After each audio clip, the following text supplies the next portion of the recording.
आज Doubtnut app download करें। Doubtnut पर अपने सभी गणित, रसायन विज्ञान, भौतिक विज्ञान और जीव विज्ञान के डाउट्स का करो सफाया। बस प्रश्न की फोटो खींचो, एक ही प्रश्न को क्रॉप करो और तुरंत वीडियो सोल्यूशन पाओ। अभी डाउनलोड करें। हेलो दोस्तों, आपका प्रश्न है, एक मोल बेंजीन का 298 केल्विन और एक वायुमंडलीय दाब पर दहन करने पर 3260 किलोजूल ऊष्मा मुक्त होती है। यदि CO2 तथा H2O की मानक संभवन एंथैल्पी क्रमशः माइनस का 393.5 किलोजूल प्रति मोल तथा माइनस का 285.5 किलोजूल प्रति मोल हो तो C6H6 की मानक संभवन एंथैल्पी ज्ञात कीजिए। तो चलिए इस प्रश्न को हल करते हैं दोस्तों। ठीक है, तो हमें क्या ज्ञात करना है दोस्तों, हमें दे रखा है बेंजीन का हम दहन कर रहे हैं। हमें बताना क्या है दोस्तों, मानक C6H6 की मानक संभवन एंथैल्पी, यानी C6H6 अर्थात बेंजीन की संभवन की एंथैल्पी हमें ज्ञात करनी है। तो इसके लिए दोस्तों यहाँ समीकरण लिख रहे हैं। सबसे पहले रासायनिक समीकरण। तो जैसा कि दोस्तों हमें प्रश्न में दे रखा था, हमें क्या दे रखा है, बेंजीन की दहन की ऊष्मा दे रखी है।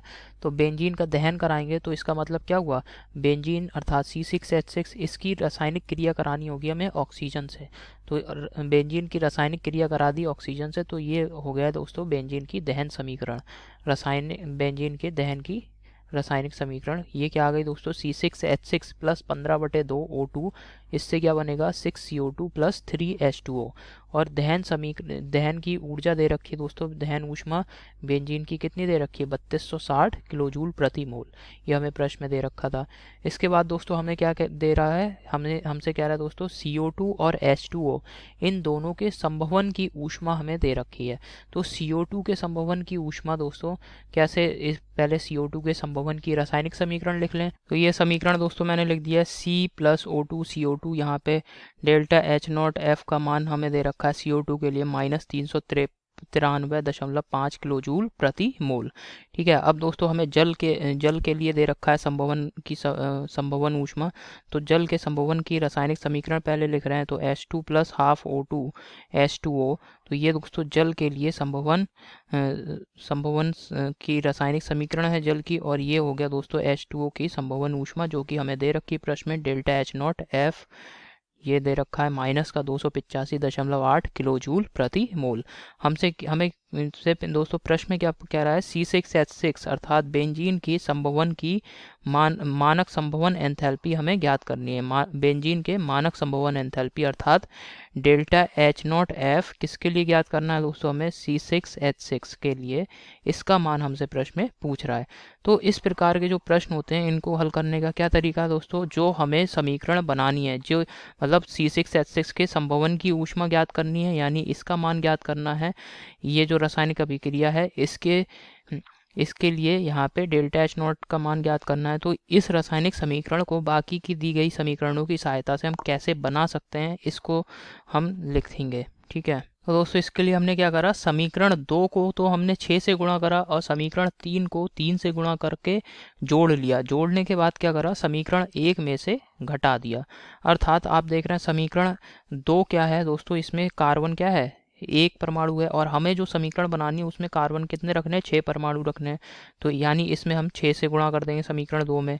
ठीक है, और यहाँ पे हाइड्रोजन के कितने परमाणु रखने हैं, H2 के 3 परमाणु। यहाँ जो तीसरी समीकरण है इसमें दोस्तों 1 परमाणु, तो इसको हमने 3 से गुणा करा। समझ में आ गया क्यों गुणा करा। और फिर इन दो यहाँ पे ये 6C प्लस 3H2 ये जुड़ रहे हैं, तो यहाँ पे गुणा करके इनको जोड़ दिया। तो क्या आ जाएगा, 6C प्लस, इस जो समीकरण 2 है इसमें 6 से गुणा कर रहे हैं ना, तो 6C प्लस 6O2 प्लस अभिकारक की तरफ जोड़ेंगे, उत्पाद को उत्पाद की तरफ, plus 3H2 plus 3/2 O2 minus, अब घटा किसे रहे हैं दोस्तों, समीकरण 1 में से इसको घटा दे रहे हैं जोड़ने के बाद। समीकरण 1 में क्या है दोस्तों, C6H6, तो ये आ जाएगा माइनस का यहाँ पे C6H6, यहाँ पे प्लस का 15/2 O2 है, तो घटा रहे हैं चूंकि, तो यह आ जाएगा माइनस का 15/2 O2। अब इसी प्रकार इधर उत्पाद आ जाएंगे दोस्तों, उत्पाद में इधर क्या आ जाएगा, 6CO2 plus 3H2O minus 6CO2 minus 3H2O। तो इस समीकरण को अगर हल करें आप, तो ये देखेंगे 6CO2 से 6CO2 कट गया, 3H2O से ये कट गया। ठीक है, और यहाँ पे दोस्तों 3/2 O2 और प्लस 6O2, ये क्या बनाएंगे, 15/2 O2 बना देंगे। ठीक है, और यहाँ पे दोस्तों ये माइनस का 15/2 O2 है, इससे ये कट गया तो क्या बच गया यहाँ पे केवल 6C, ये कार्बन ये ठोस अवस्था में है, प्लस 3H2 ये गैसियस अवस्था में है। और दोस्तों ये जो है माइनस का C6H6, इसको दोस्तों हम इस तरफ लेके जाएंगे बीच में। दोस्तों ये आप एक तरीके से समझ सकते हैं बराबर का चिन्ह की तरह, ठीक है। तो इसको जब इधर लेके जाएंगे तो ये क्या बदल जाएगा दोस्तों, प्लस का हो जाएगा, ये बन जाएगा अब C6H6 द्रव अवस्था में। समझ में आ गया। तो यही दोस्तों क्या है, बेंजीन के संभवन की रासायनिक समीकरण है। तो ये समीकरण हमने किस प्रकार प्राप्त की, जिस प्रकार ये समीकरण प्राप्त की उसी प्रकार यहाँ पर हमें लिखना होगा एंथैल्पी के लिए, यानी बेंजीन के रासायनिक संभवन की रासायनिक समीकरण प्राप्त हो रही है, यानी ये जो समीकरण हमने जिस प्रकार प्राप्त की इसके लिए दोस्तों डेल्टा H0F यानी बेंजीन के संभवन की ऊष्मा कैसे प्राप्त हो जाएगी। अब हमें क्या करा था, हमने समीकरण 2 को हमने 6 से गुणा करा, तो समीकरण 2 की जो एंथैल्पी परिवर्तन दे रखा है क्या है, डेल्टा H0F CO2, तो इसमें हमें 6 से गुणा करना पड़ेगा। तो 6 गुणा delta F H0 CO2 plus समीकरण 3 में क्या करा था दोस्तों, इसमें हमने 3 से गुणा करा था, तो 3 गुणा डेल्टा F H0 क्या हो जाएगा दोस्तों, H2O माइनस, हमने क्या करा दोस्तों, समीकरण 1 को घटाया था, यानी समीकरण 1 में क्या दे रखा है, delta H0 minus delta H0। समझ में आ गया। तो आप सभी मान लगा देंगे तो ये आ जाएगा 6 गुणा ये डेल्टा H0 CO2 ये दे रखा है दोस्तों माइनस का 393.5 प्लस 3 गुणा डेल्टा H0 F H2O ये दे रखा है दोस्तों माइनस का 285.8 माइनस डेल्टा H0 का मान क्या दे रखा है दोस्तों में, माइनस का 3260। तो ये हमने तो ये आ जाएगा माइनस का